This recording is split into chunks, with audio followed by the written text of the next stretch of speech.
Olá, eu sou Sabina Devey, que eu sou uma mulher branca, cabelos loiros, olhos azuis. Estou com uma blusa laranja. Ao meu fundo tem um quadro colorido e almofadas coloridas.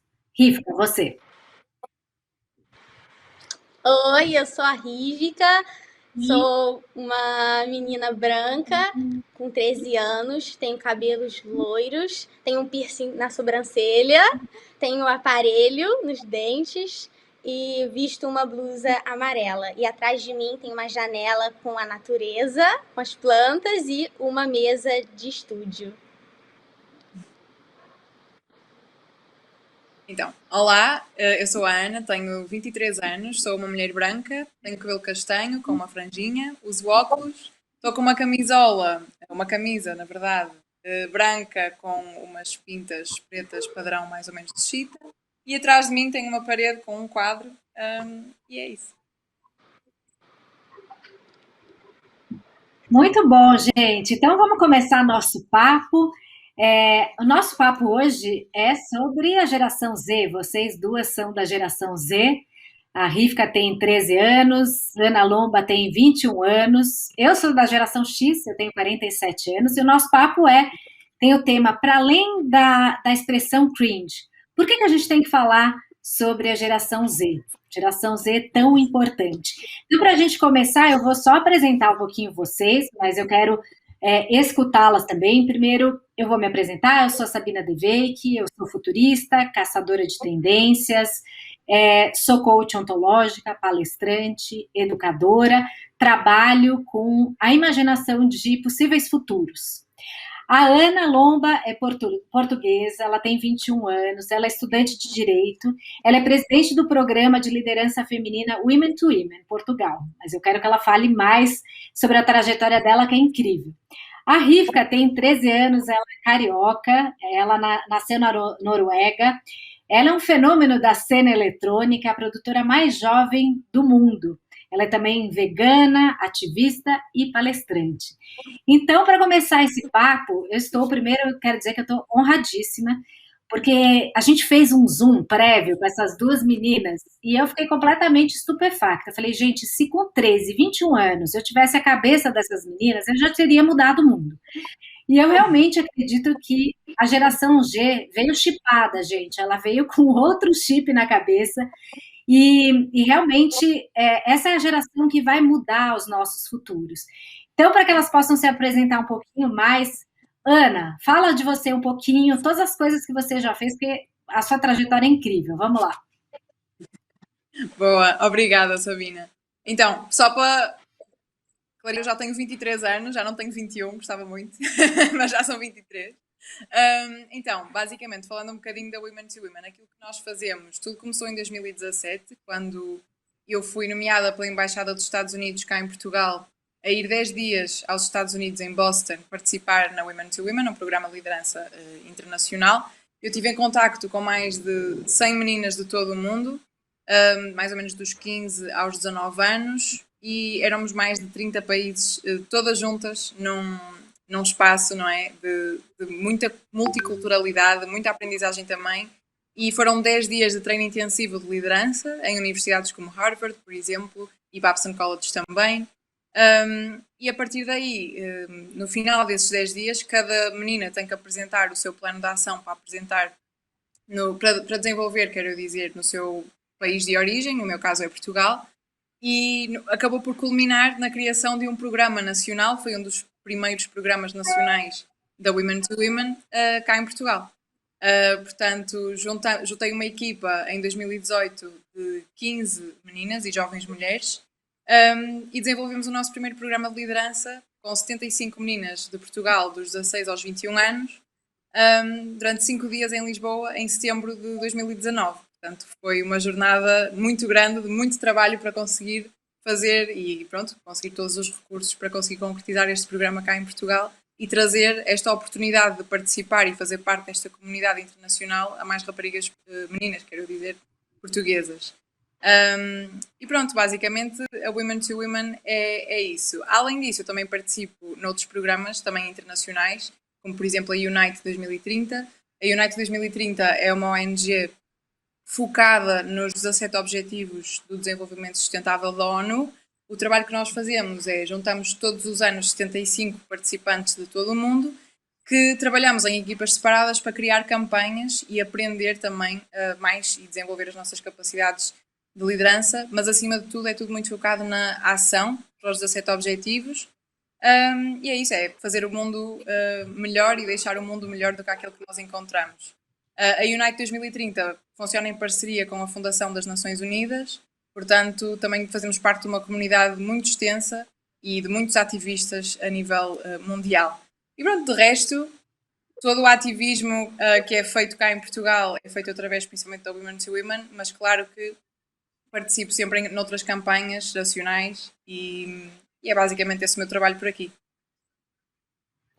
Maravilha, como eu estou falando para vocês, essa geração é a geração que vai mudar o mundo. Você imagina, ativista, promovendo a equidade de gênero, promovendo tantas discussões diferentes. Imagina com 23 anos, se eu tivesse pensando nisso, eu já estaria em outro lugar, gente. Rivka também, a Rivka tem um currículo invejável só com 13 anos. Rivka, com você a bola. Bom, eu tenho 13 anos, sou DJ profissional, sou a produtora de música eletrônica mais jovem do mundo. Também sou pianista, baixista, palestrante e ativista da causa animal e do meio ambiente. Eu tenho como propósito conscientizar as pessoas sobre esses assuntos, sobre a causa animal e sobre o meio ambiente. Tem como grande propósito isso, conscientizar as pessoas. Também sobre criatividade, que eu palestro sobre isso, sobre criatividade, sobre sustentabilidade, futurismo, digitalização, empreendedorismo e outros assuntos. Eu comecei a tocar com 9 anos. Eu, desde pequena, queria tocar. Meus pais não são DJs, veio muito de mim isso, nem são músicos. E desde pequena eu falava que eu queria tocar e queria ser DJ. E aos 9 anos eu realizei esse sonho. Já tenho 4 anos de carreira agora. E fui eleita uma das 30 crianças prodígio do mundo também. Tem um documentário no Canadá. E é isso. Poxa, maravilhoso. Gente, a geração Z, só para a gente contextualizar, a geração que nasceu entre 95, os anos de 95 e 2010. Como futurista, queria dar um painel aí para vocês. É chamada geração Z, iGeneration, a geração plural, a True Generation, a geração da verdade, ou Centennials. Então, a gente tem vários nomes aí para denominar essa geração, que é uma geração que já nasceu com outro chip, é a primeira geração nativa digital, então vocês nasceram já com as redes sociais, com o mundo digital, não existe uma separação para a geração Z entre o mundo digital e o mundo online e offline, é tudo a mesma coisa. Eu, por exemplo, sou da geração X, tenho 47 anos, peguei toda a transformação, ainda tem muita coisa que eu não sei, então tem vezes que eu tenho que pedir help assim, para os meus filhos de 19, 17 anos, falando, por favor, me ajuda aqui nas redes sociais, porque é muita coisa para a gente aprender. É uma geração, como vocês viram, né? Acho que elas são representantes mesmo dessa geração, uma geração extremamente ativista, inclusive usando o digital para poder potencializar as vozes, né? É uma geração que pede por impacto positivo das marcas, das empresas, que está convocando a que as pessoas façam uma transformação, que as pessoas possam impactar positivamente uma comunidade, que as empresas e as marcas lutem por uma causa, né, que tenham um propósito claro. Então, a gente sabe que essa geração se engaja simplesmente com marcas que têm um propósito claro, né, e que tenham algum papel de impacto positivo no mundo. Isso é muito importante. E aí, como vocês viram, as duas são mega, mega ativistas. Então, eu queria lançar aí um tema para a gente sobre ativismo. Qual que é a diferença, né, na opinião de vocês, entre o ativismo de rua e o ativismo digital? Né? O que é ativismo para vocês? Como é que vocês veem isso? Ana, se quiser responder, depois a gente passa para a Posso ir eu.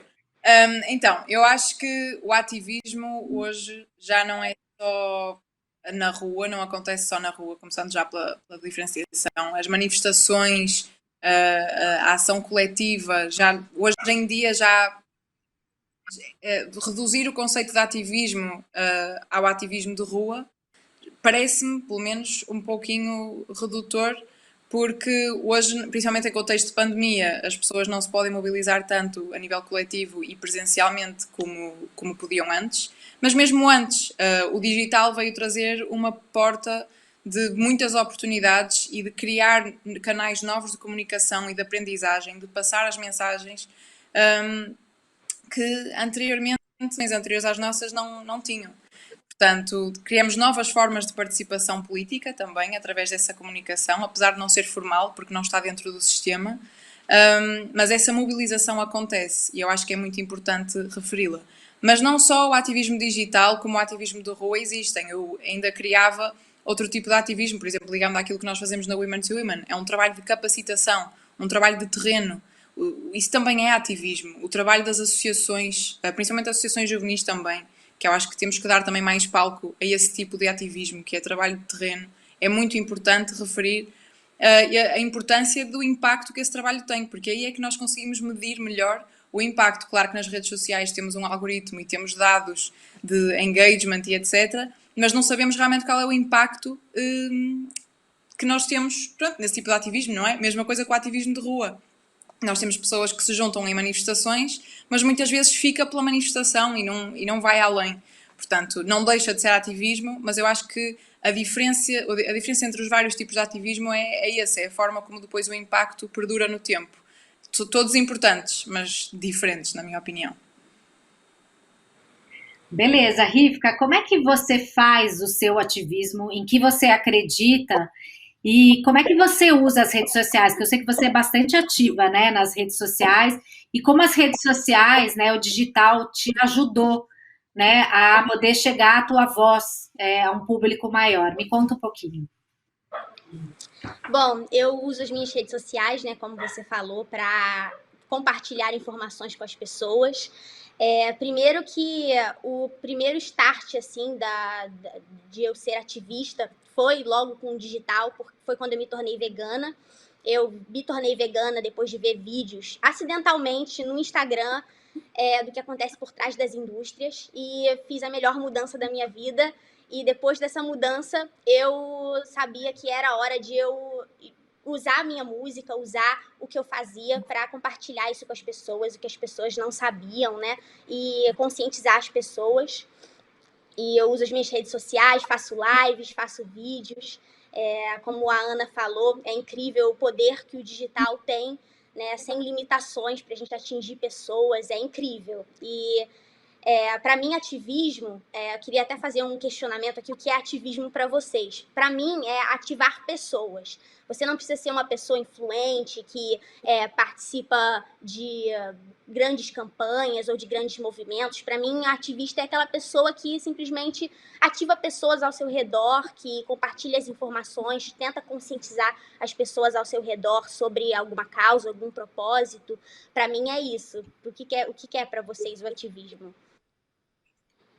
Puxa, Rivka, te ouvindo falar, eu compartilho assim da tua visão, né? Eu não me considero talvez no significado assim mais puro do ativismo, uma ativista, porém eu toco muitas vidas, né? Eu toco muitas vidas com o meu trabalho quando eu ajudo empreendedores ou empresas ou marcas a poder se conectar com um futuro melhor, ou também com o meu trabalho como coach ontológica, onde eu vou acompanhando pessoas em processos de transformação. E o digital, né, para mim, é uma ferramenta muito importante, mas eu, como uma pessoa talvez que venho de outra geração, né, eu tenho 47 anos, eu vejo muita gente chegando muito deprimida, ansiosa, se comparando nas redes sociais. Eu acho que as redes sociais são um canal maravilhoso, né, para a gente se comunicar, para fazer a nossa voz chegar e etc. Mas eu vejo um movimento muito perigoso, principalmente entre os jovens. Acho que os jovens, e aí eu queria escutar vocês, né? Os jovens, acho que eles se comparam muito nas redes sociais, eles acham que a vida é linda, maravilhosa, que todo mundo está viajando, todo mundo está ótimo, né? Todo mundo está desfrutando da vida, e acho que isso vai trazendo um sentimento de muita solidão. E também nos relacionamentos, né? A gente tem hoje, por exemplo, na minha época, a gente tinha que ir para algum lugar, conversar, pegar na mão e etc. Eu vejo hoje os relacionamentos muito efêmeros, as pessoas se conhecendo no Tinder, né, em aplicativos, que eu acho que tem a sua importância, eu acho que conecta muita gente, porém é tudo muito efêmero, muito superficial. As pessoas, é como se a gente fosse um produto de prateleira, né? Então eu queria escutar um pouquinho vocês com relação à visão que vocês têm aí sobre o digital, sobre esse impacto negativo que tem o digital sobre as nossas vidas. Sim, eu se calhar pegava um pouco na pergunta da Rivka e respondia também já diretamente às duas e fazia aqui uma ponte do que é ser ativista para mim e fazer a ponte com esta parte um pouco mais negativa e atrevo-me a dizer tóxica também do digital e das redes sociais. Eu acho que concordo com o que a Rivka diz, eu acho que o ativismo à primeira vista e acima de tudo é sobre ativar pessoas, mas se me perguntam, todas as pessoas podem ser ativistas? Se calhar já sou um bocadinho mais reticente a responder essa pergunta, porque acho que para ser ativista é preciso ter uma responsabilidade muito grande e temos que perceber realmente que é preciso também ter muita literacia, não só a responsabilidade, literacia da informação que nós estamos a passar e às vezes nem todas as pessoas têm essa capacidade e essa responsabilidade do que é realmente passar informação. É preciso ser criterioso, é preciso ter cuidado com as fontes, é preciso perceber o impacto que a nossa partilha vai causar, se estamos a fazer um exercício de compaixão com as pessoas que estão a ser vítimas de algum tipo de problema ou injustiça social. E muitas vezes, para isso, é preciso ter quase uma espécie de curso superior connosco para conseguir fazer esse exercício de ativismo. E nem todas as pessoas muitas vezes são capazes, infelizmente. Eu acho que a nossa geração está a ativar mais pessoas nesse sentido e esse sentido de responsabilidade está a aumentar e está cada vez mais presente em cada um de nós, principalmente nos mais jovens, que pelo menos é com o público-alvo que eu trabalho e noto muito esse despertar, esse consciencializar. Mas lá está, ligando isto agora à parte mais negativa, a experiência que eu posso dar e que eu própria vivi com esta questão mais da comparação constante do peso das redes sociais na partilha de informação pesado. Em altura de pandemia da Covid, tivemos um boom nas redes sociais sobre o movimento Black Lives Matter, sobre racismo, o caso do George Floyd, ver aquela violência constantemente sociais não só é mau para pessoas brancas, mas é extremamente danoso para pessoas negras e pessoas racializadas. Ver aquele tipo de violência contra eles sempre. Eu acho que, ligando isto mais ao ativismo e à pressão e ao burnout ativista também nas redes sociais, eu acho que, lá está, ainda, também existe muito isso e precisamos de arranjar formas de criar também um espaço mais saudável. O que você acha, Rivka? Como é que é a tua visão?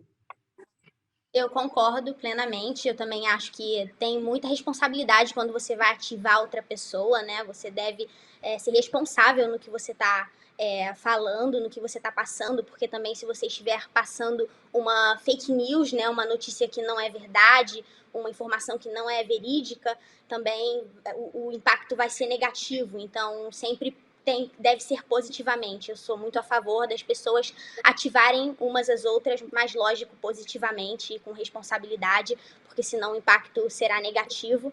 E falando do lado negativo, né, da face positiva da moeda, né, do digital, realmente existe muita comparação, né? A gente tem que entender que o digital, que as redes sociais é uma parcela da vida de alguém, né? Não é toda a vida de uma pessoa, né? E é ali uma pequena parte selecionada da vida dela. E todos nós passamos por coisas, todos nós com certeza passamos por algum momento diferente da outra pessoa e aquilo ali é uma parcela da vida dela. Não podemos nos comparar com uma amostra, né, de alguém. Sim, e é muito preocupante, porque eu acho que tanto a geração de vocês, Z, como a geração anterior, a geração milênio, a gente vê que tem dados, índices altíssimos, né, de ansiedade, de depressão, suicídio, eu acho que é um assunto super importante. Então, apesar de ser uma geração que impacta muito, que eu acho que tem uma voz muito ativa, talvez é uma geração que está muito impactada também por esse excesso, sabe? Esse excesso de informações, excesso de caminhos, é muita coisa, né? Nos últimos 2 anos, a gente produziu mais informação do que toda a história da humanidade, né? Então, acho que é muita coisa para processar e são muitos caminhos. E aí, falando de caminhos, eu acho que eu gostaria de conectar ao propósito, né? Muitas vezes, por exemplo, vocês são 2 meninas que acessaram na vida de vocês muito de uma maneira muito fácil o propósito. Só que eu vejo muitos jovens que têm uma angústia, justamente porque não sabem o que escolher. A gente tem até uma síndrome, né, que é o FOMO, é o Fear of Missing Out. São tantas opções, são tantos caminhos, são tantas possibilidades que eu paraliso, né? Eu não sei o que escolher, eu não sei para onde ir. Então, vocês que trabalham com empreendedorismo e são empreendedoras, como é que vocês veem essa questão, né, do empreendedorismo? A Ana, né, que trabalha com Women to Women, que vai indo jovens justamente nessa questão de liderança. Como é que vocês veem essa questão do empreendedorismo versus propósito, essa noção de trabalho, que acho que é uma noção diferente, né? Na minha época, ele era símbolo de status financeiro, né? Na época dos meus pais, era símbolo de estabilidade, né? Então, os pais, assim, eles tinham que casar, tinham que ter um emprego, o emprego era fixo para o resto da vida, né? A minha geração foi uma geração de muitos workaholics, a gente inventou o happy hour, né, que é uma palavra extremamente infeliz, porque a hora feliz é a hora que a gente termina de trabalhar, sendo que a gente está a maior parte do tempo trabalhando, e aí, tanto a geração Y como a geração de vocês, com a geração Z, veio com essa nova possibilidade de trabalhar com aquilo que se ama, de trabalhar com alguma coisa que faz sentido, contestando também os marcos. Então, como é que vocês veem isso, né, Ana? Queria te escutar um pouquinho, você que trabalha com liderança para jovens, como é que você vê isso? Eu até há bem pouco tempo olhava para esta questão muito de as pessoas têm que encontrar o seu propósito, têm que encontrar a sua visão de futuro e a partir daí começar a perceber como é que podem encaixar no seu dia a dia esse propósito através da escolha do trabalho, etc. Só que quanto mais penso nisto, mais eu olho para a questão de uma forma um pouquinho diferente e se calhar trago aqui uma forma diferente de abordar a questão, que é, acho que a nossa geração, a geração Z, está bastante pressionada com esta ideia do propósito, que cria esta ideia de, parece que todos temos que ter uma causa, seja humanitária, seja, sei lá, parece que temos todos que fazer parte de um bem maior. E, na verdade, eu acho que esta ideia é uma afirmação de privilégio. Eu acho que é preciso ter muito privilégio na vida para apenas procurar o propósito. Se calhar a geração anterior, e aqui a Sabina pode certamente corroborar, havia muito aquela ideia primeiro de conseguir um status financeiro e conseguirmos pagar uma casa, conseguir comprar um carro, garantir que a família está alimentada e etc. E depois sim é que partimos para procurar o propósito e se calhar já que temos essa estabilidade na nossa vida, podemos dedicar-nos a outro tipo de propósito e seguir as nossas paixões e etc. E do nada, como houve um despertar muito grande, e as redes sociais claramente que fizeram parte disso, de a geração Z ser a geração ativista e todos temos um propósito e isso ligar-se ao empreendedorismo, claro que isso acontece, só que também acontece a pessoas que já têm um determinado grau de privilégio e que têm essa oportunidade. Por exemplo, eu consegui dedicar-me ao ativismo desde cedo porque tive a minha mãe a suportar os meus estudos mesmo quando eu os parei. E a minha mãe suportou-me economicamente para eu conseguir perseguir esses sonhos. E muitos outros jovens não têm essa possibilidade e muitas vezes também não têm informação, são excluídos muitas vezes e não sabem ao que se juntar. Porque há tanta oferta que não sabem que tipo de causas é que se podem juntar ou sequer se identificam com elas.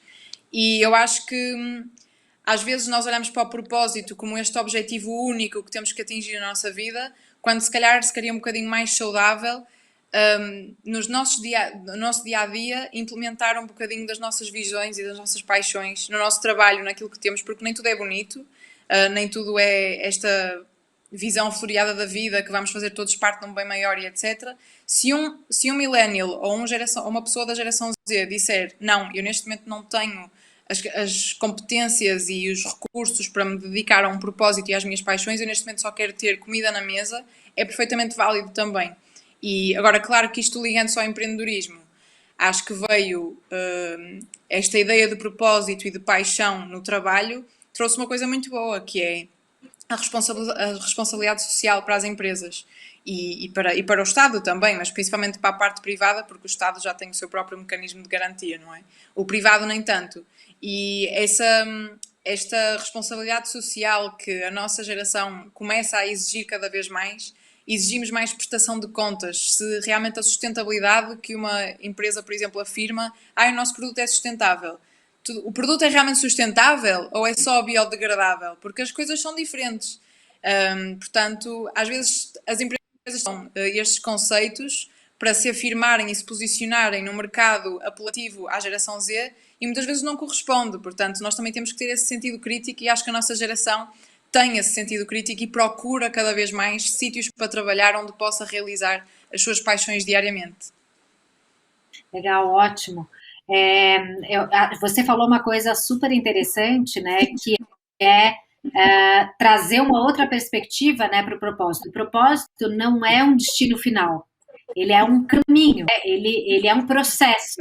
E acho que nesse sentido, como geração X, eu vejo que os jovens têm muito pouca paciência do processo.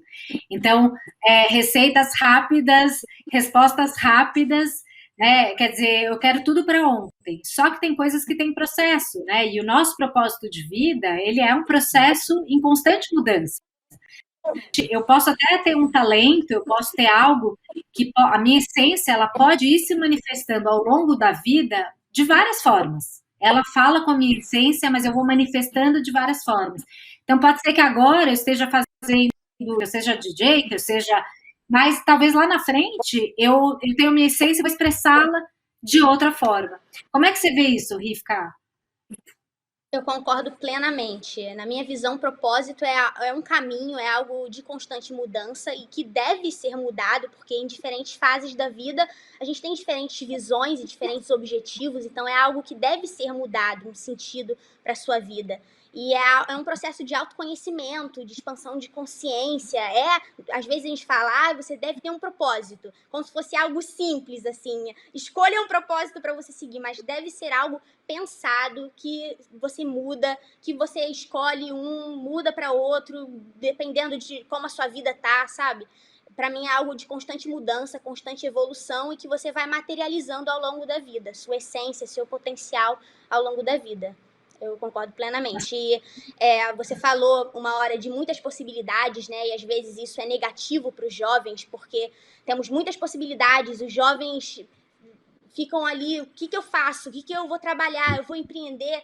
E eu acho que exatamente por isso que tem uma tendência dos jovens ao empreendedorismo, porque você começando jovem a empreender, você tem muito tempo para você testar, até você descobrir o que faz brilhar os seus olhos, até você descobrir o seu propósito. Então, por isso que os jovens têm uma tendência muito grande atualmente de começarem a trabalhar, a empreender jovens para até protagonizar a sua história, até decidir o que faz brilhar os olhos e o seu propósito, seu sentido para a vida.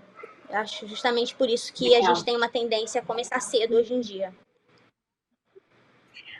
Eu fiquei curiosa, assim, a gente falou de muitas possibilidades, né? E eu acho que existem muitas possibilidades, a geração Z também é chamada da geração gênero fluido, né? A geração que experimenta muito, todas as possibilidades, né? Então não tem mais a identidade, né? A identidade é uma coisa que se constrói, é uma coisa mais fluida, que era bem diferente de como se vivia, por exemplo, na época que eu tinha a idade de vocês, né? Talvez as pessoas já tivessem identidades diferentes, mas elas não podiam expressar as suas diferentes identidades, né? E acho que hoje a gente tem a possibilidade de uma experimentação maior, inclusive de dar nomes a novas identidades. A gente tem, assim, tantos nomes para definir, né, quem a gente é.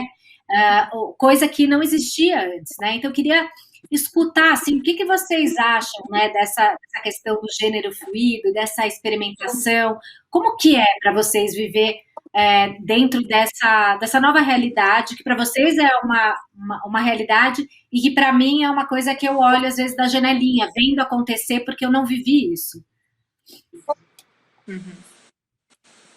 Se eu puder começar, eu acho que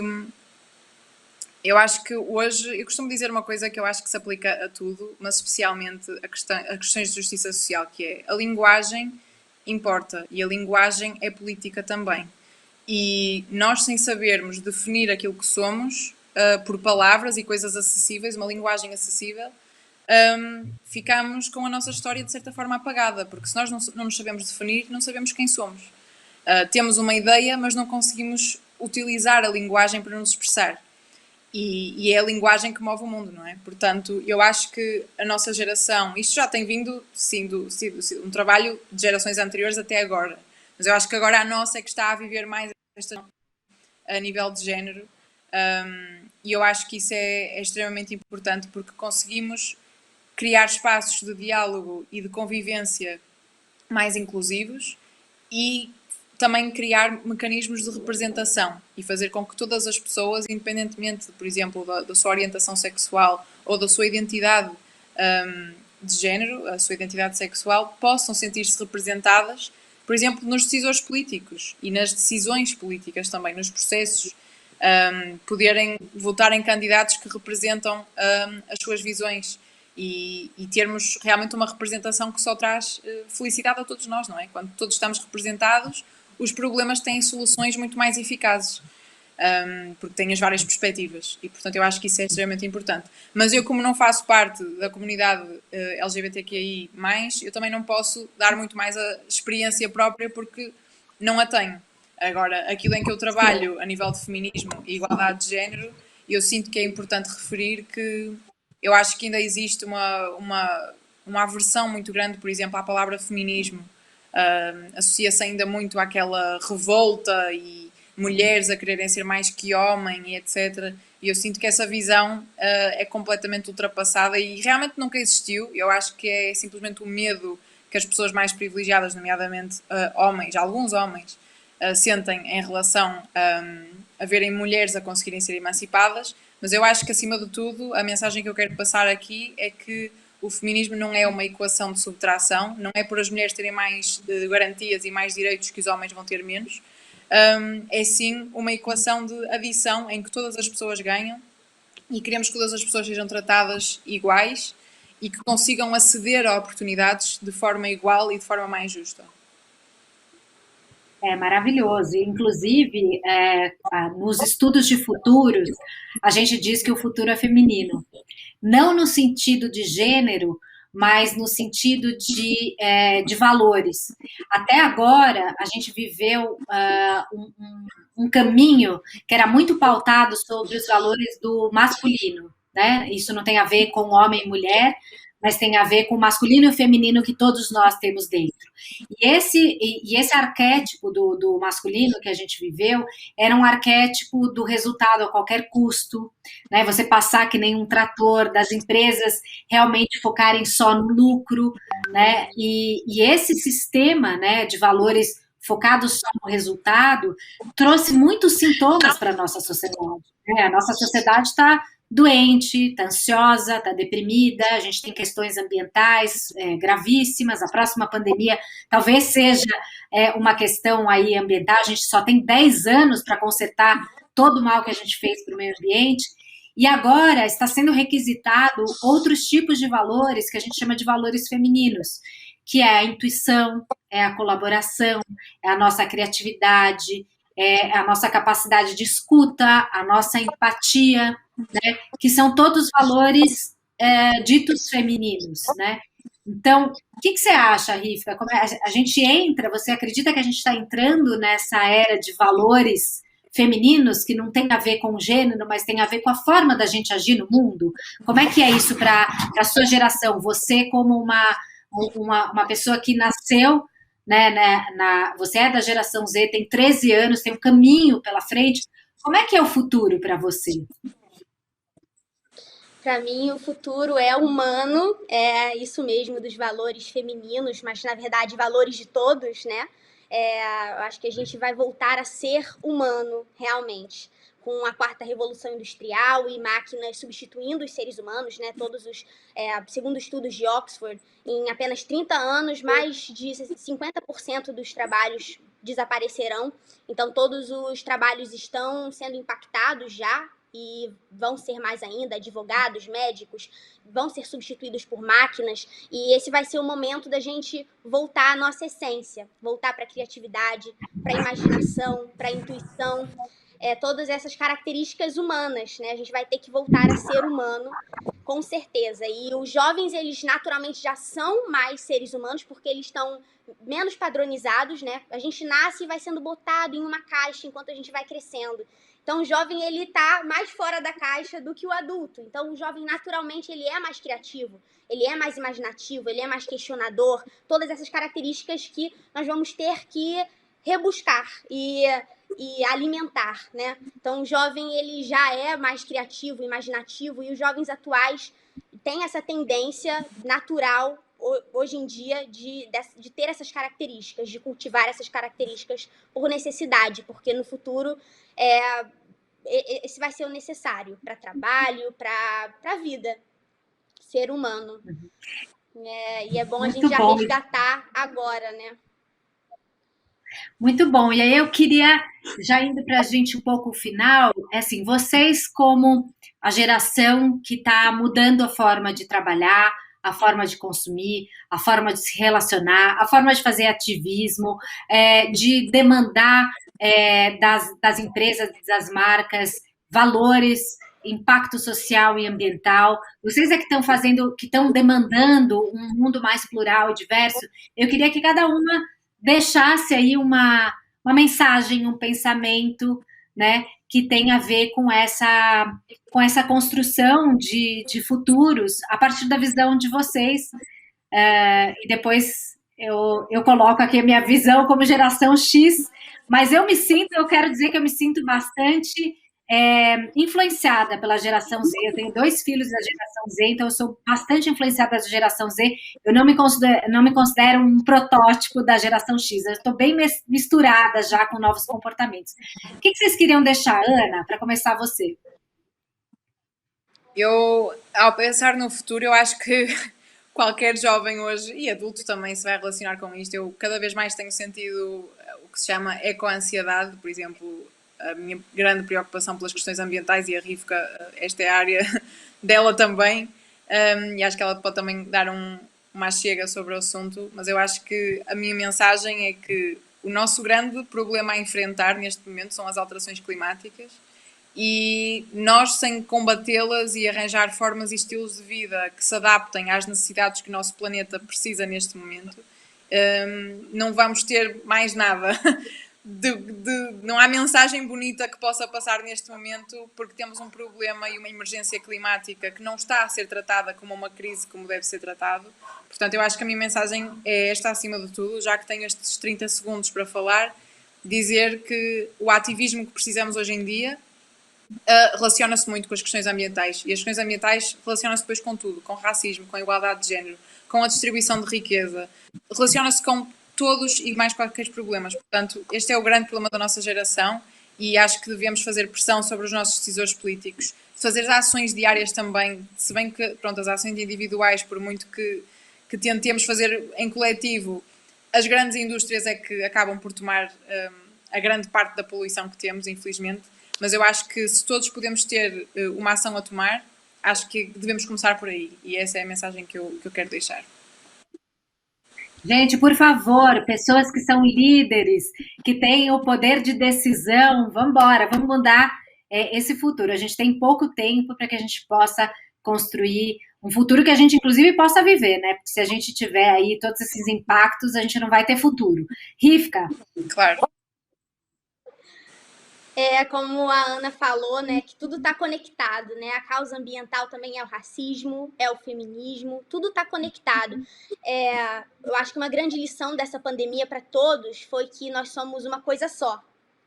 Nós somos um conjunto, nós somos um único planeta. Se a gente fere a natureza, estamos ferindo a nós mesmos. Se ferimos os animais, estamos ferindo a nós mesmos. E todos esses tipos de preconceito, a maioria dos problemas, na verdade, veio por nos fragmentarmos, pela gente se separar, por a gente olhar para o próximo como uma coisa distante da gente, como uma coisa diferente da gente, algo separado. Mas, na verdade, nós somos um conjunto, nós somos parte de um complexo, e se não fazemos a nossa parte, esse complexo explode e dá um problema nesse complexo. Então, acho que a gente tem que relembrar que nós fazemos parte de uma coisa só, e devemos lutar por esse único planeta, essa nossa única casa, que é a única coisa que realmente importa, né? Se não existe o planeta, se não existe esse complexo, nós não existimos, os animais não existem. Então, eu acho que é essa a minha mensagem. Nós somos todos uma coisa só. No Planet B, gente, não temos outro planeta, a nossa morada é aqui. E eu queria terminar com uma metáfora que eu acho super bonita, que é a metáfora do ovo. O ovo, quando ele se quebra por fora, a vida morre. Quando ele se quebra por dentro, a vida nasce. Então eu espero que cada um de nós possa se quebrar um pouquinho por dentro, porque não existe transformação fora se a gente não se transforma dentro. Então cada um de nós tem que se transformar para que a gente possa transformar o mundo ao nosso redor em algo mais plural, mais igualitário, melhor e em linha com os ideais dessa geração tão bacana que está trazendo a transformação. Então é isso, gente. Super obrigada. Maravilhoso estar aqui com vocês nessa conversa. E foi muito bacana conversar com vocês duas. Maravilhoso. Um beijo muito grande. Também adorei. Um beijinho enorme. Amei, beijão!